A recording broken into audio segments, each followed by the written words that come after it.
I was only supposed to be picking up milk. That's all it was. A Tuesday afternoon, nothing special, just a quick stop at the Kroger on Maple Ridge Road before I drove home to start dinner. I had my purse on my shoulder and my list in my hand, and I was walking across the parking lot when I saw a familiar car near the far end of the lot, backed into a corner spot between a van and a concrete pillar. It was my daughter's car, a silver Honda Accord, 2019. I knew it because I had helped her make the down payment on it 4 years ago. I knew it because of the small dent on the rear passenger door that she got backing out of her driveway and never got fixed. I knew it because of the little pine tree air freshener hanging from the rearview mirror that I had bought her as a joke at Christmas 2 years ago. I almost didn't stop. I thought maybe she was just running errands too. Maybe she'd parked far out to get some steps in, the way she always joked about doing. But something made me slow down. Something in the way the car was positioned, tucked away, out of sight, not near any store entrance. Something in the way the windows were slightly fogged. I walked over. I looked in through the driver's side window. My daughter was asleep in the reclined seat, her coat pulled over her like a blanket.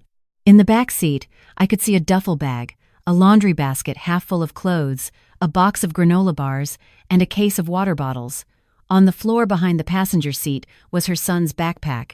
My grandson, 8 years old. I stood there in that parking lot for a moment, and I couldn't move. My hand came up and pressed flat against the cold glass. She woke up when I knocked. When she saw me, her face did something I will never forget for as long as I live. For just 1 second, before she could arrange herself, I saw everything, the exhaustion, the shame, the relief, and the fear all at once. Then she sat up and she tried to smile, and that attempt at a smile broke my heart more than the rest of it. I said, "Open the door." She did. I said, "How long?" Not a question. She understood. She looked down at her hands and she said, 3 weeks.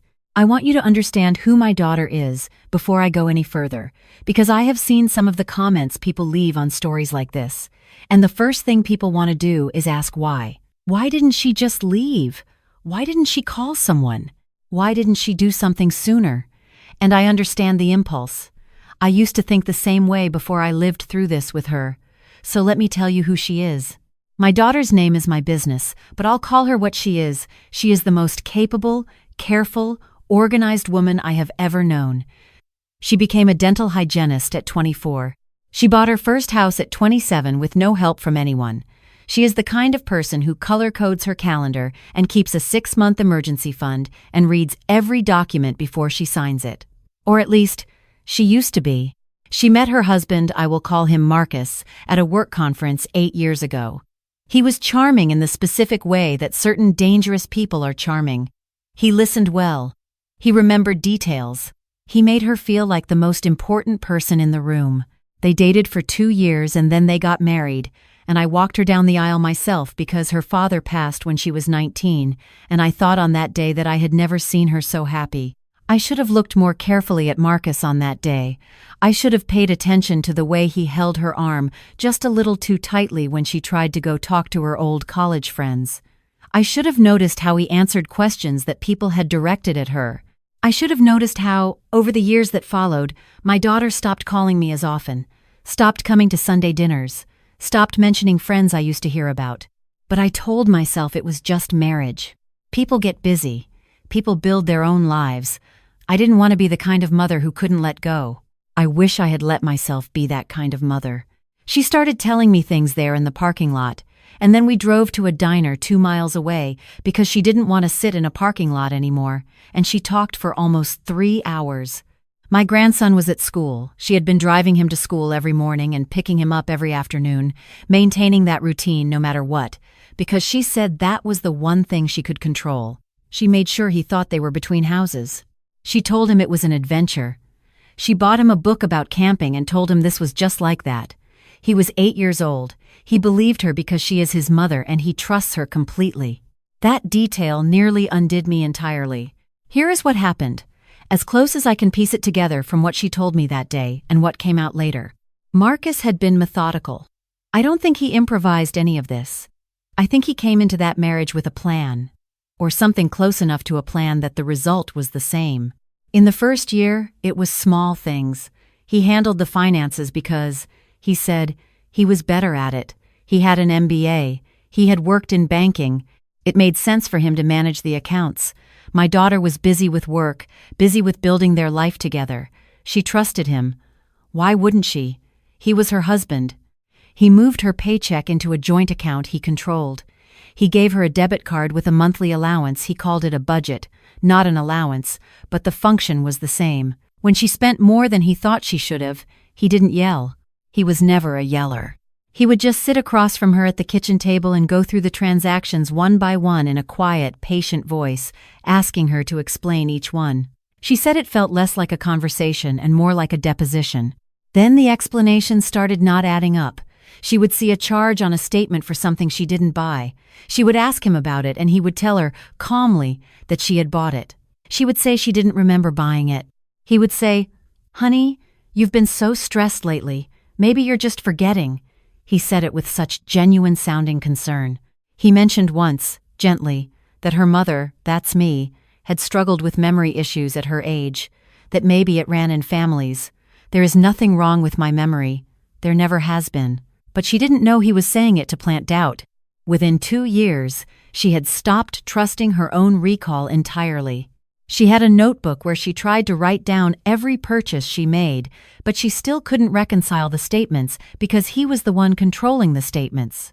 He would show her a document and she would try to remember and she would fail to remember and she would apologize. She apologized constantly, she told me.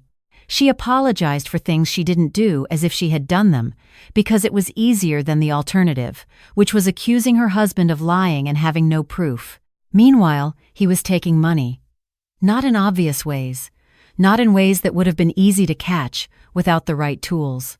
He had opened a credit card in her name, her social security number, her signature forged, her employer information listed, and he had been running up a balance on it for 3 years by the time she found out about it.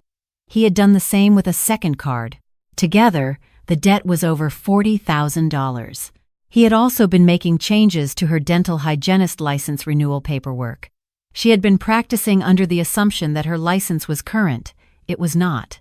He had intercepted the renewal notices that came to the house and not passed them to her, and when the renewal portal sent email confirmations, he had set up a redirect on her email account that she didn't know about. When her employer finally flagged the lapse, she nearly lost her job. She thought she had made the mistake. She had apologized for that too. And the house. They had bought a house together in 2021. A nice house, 4 bedrooms, good school district, the kind of house she had worked toward her whole adult life. The mortgage was in both their names. What she did not know was that Marcus had taken out a second mortgage on the property through a home equity line of credit again, her signature forged and drawn out nearly $90,000 over 18 months. He had also, in the final months before everything fell apart, stopped making the primary mortgage payments while continuing to tell her everything was fine and on track. By the time the bank sent a foreclosure notice, he was ready to leave. He had been ready to leave for a while. He had been moving money out gradually, converting it into forms she couldn't trace. When the foreclosure notice arrived, he told her it was her fault. He told her she had spent them into this situation. He told her she had always been bad with money, and he had tried to manage it for her, but he couldn't carry her forever. He said these things in his quiet, patient voice. He said them until she believed them. Then he left. He moved in with a woman he had apparently been seeing for over a year. He took her car, their second car, which was registered in his name. He took the laptop with all the financial records on it. He left her in a house that had 30 days before the bank would change the locks. She stayed in that house for 30 days, trying to figure out what to do, not calling anyone because Marcus had spent years suggesting, subtly, that her family that I would say, "I told you so." That I had never liked him. That reaching out to family would only confirm what he had said about her failure. She believed this because he had been telling her a version of it for 7 years, and repetition works on all of us, no matter how smart we are. When the 30 days were up, she packed what she could into the Accord. She made it into an adventure for her grandson. She parked outside his school at night so that his routine wouldn't break. She parked in grocery store lots during the day because they were safe and well lit and no one bothered you. 3 weeks. I have worked for the Internal Revenue Service for 31 years. I retired 2 years ago, but I spent my career as a revenue officer, which means I spent 3 decades finding money that people tried to hide. I know how financial fraud works. I know what forged signatures look like on loan documents. I know how to trace asset transfers and identify shell accounts and what to look for when someone has been systematically siphoning funds from a joint financial life. I know exactly who to call. The afternoon she told me everything. I drove her and her son to my house and I put them in the guest room and I told her not to worry about a single thing except getting some sleep. She looked at me like she was waiting for the "I told you so." Like that was the price of being helped. I said, "I never said a word against that man to you in 7 years. I have things to say now, but not to you, to the right people." I made 3 phone calls that evening. The first was to a family law attorney I have known for 15 years, who specializes in financial abuse cases. The second was to a contact at the FBI's Financial Crimes Unit. I have those contacts from my IRS years, and they are worth more than gold in situations like this. The third was to my daughter's employer, where I left a message explaining that the license situation was the result of deliberate interference and that documentation would be forthcoming. What followed took 4 months. I will not pretend it was quick or easy. There were days when my daughter sat at my kitchen table and cried and said she felt stupid, and I told her every single one of those days that being deceived by someone who loved you and then spent years dismantling your ability to trust your own judgment is not stupidity. It is survivorship. The two are not the same. The forensic accountant we brought in found the full picture within 6 weeks. The forged signatures on the home equity line of credit, the fraudulent credit cards, the redirected email, the transfer of funds into an account held by an LLC that Marcus had registered in Delaware. A classic move, one I had seen dozens of times in my career. The LLC had his girlfriend listed as a co-owner. She had known. She had benefited. The FBI contact I called took the financial fraud component seriously once we laid out the documentation. Marcus had crossed state lines with some of the transferred funds, which made it federal. His girlfriend was named in the investigation as well because of her role in the LLC. The family law attorney filed immediately on the foreclosure. Because the mortgage default was the direct result of fraud, Marcus had stopped making payments using money. He had stolen. The bank's legal team agreed to work with us on a temporary hold. The foreclosure was eventually reversed. My daughter got her house back. The credit card debt in her name was challenged and discharged through the fraud process. $40,000. Gone, as if it had never been hers, because it never had been. Marcus was arrested on a Wednesday morning. I know this because my daughter called me from outside her house, with her key in the lock, and she was crying, and she said, "Mom, they got him." I was in my car in my driveway, and I sat there for a while after we hung up before I trusted myself to drive. He was charged with wire fraud, identity theft, mortgage fraud, forgery, and financial exploitation of a household member. That last charge carries a significant enhancement in our state when a minor child is present in the home. His girlfriend was charged as an accessory for her role in the LLC. His attorney negotiated a plea deal. Marcus received 14 years. His girlfriend received 3 years of probation and a restitution order. The restitution covered a substantial portion of what he had taken. Not everything. You never get everything back, but enough. My daughter's license was reinstated after we submitted the documentation of interference to the licensing board. Her employer welcomed her back full-time. She and my grandson moved back into their house in March. There is something I want to say to anyone watching this who might be in the early stages of what my daughter was in the middle of. I want to say it because I wish someone had said it to her, or to me, years earlier. Financial abuse does not look like what you think it looks like. It does not look like someone grabbing your wallet or refusing to buy you groceries. It looks like patience. It looks like someone who is very good at making you feel like they are helping you. It looks like having your own income and still ending up with nothing. It looks like being a competent, educated, capable adult who slowly loses the ability to trust her own memory because someone who claimed to love her made it his project to dismantle that trust. Gaslighting is not a word people throw around correctly most of the time. But what Marcus did to my daughter, telling her she was forgetting purchases she never made, suggesting she had memory problems that didn't exist, framing his theft as her failure, that is precisely what gaslighting is.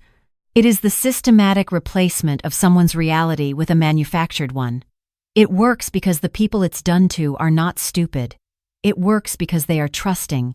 It works because when someone you love tells you something about yourself, you take it seriously.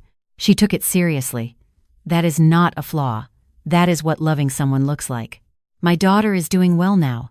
That is not a throwaway line. She is genuinely doing well. She has been in therapy since the month after she came home, and she found a therapist who specializes in coercive control, which is the category that covers what Marcus did across the full 7 years. She told me a few months ago that the most important thing she has learned is the difference between trusting her own judgment and being certain. She said she used to think they were the same, and now she knows that you can trust yourself even when you're not certain, and that someone who tells you otherwise is trying to take something from you. My grandson started 3rd grade in September. He got the highest score in his class on the fall reading assessment. He still has the camping book. Marcus is currently at a federal correctional institution in the state where most of the wire fraud occurred. He will not be eligible for release until my grandson is 22 years old. I have been retired for 2 years. I spent 31 years of my career finding hidden money, and I never expected to spend my retirement doing the same thing. But I will tell you this, of all the cases I ever worked, none of them felt like this one felt when it was done. None of them had my daughter at the end of them. None of them had my grandson with his camping book. If there is someone in your life, a daughter, a sister, a friend, a neighbor, and something is off, and you can feel that something is off even if you can't name it, trust that feeling. Check in. Push a little if they push back. Don't wait for them to ask. The reason people in these situations don't ask is precisely because they have been trained not to. That training is not permanent. But someone has to be the one to show up in the parking lot. I am glad it was me. If you are going through something like this right now, please reach out to the National Domestic Violence Hotline. Financial abuse is abuse, and they have resources and trained advocates available 24 hours a day. You do not have to be in physical danger to deserve help.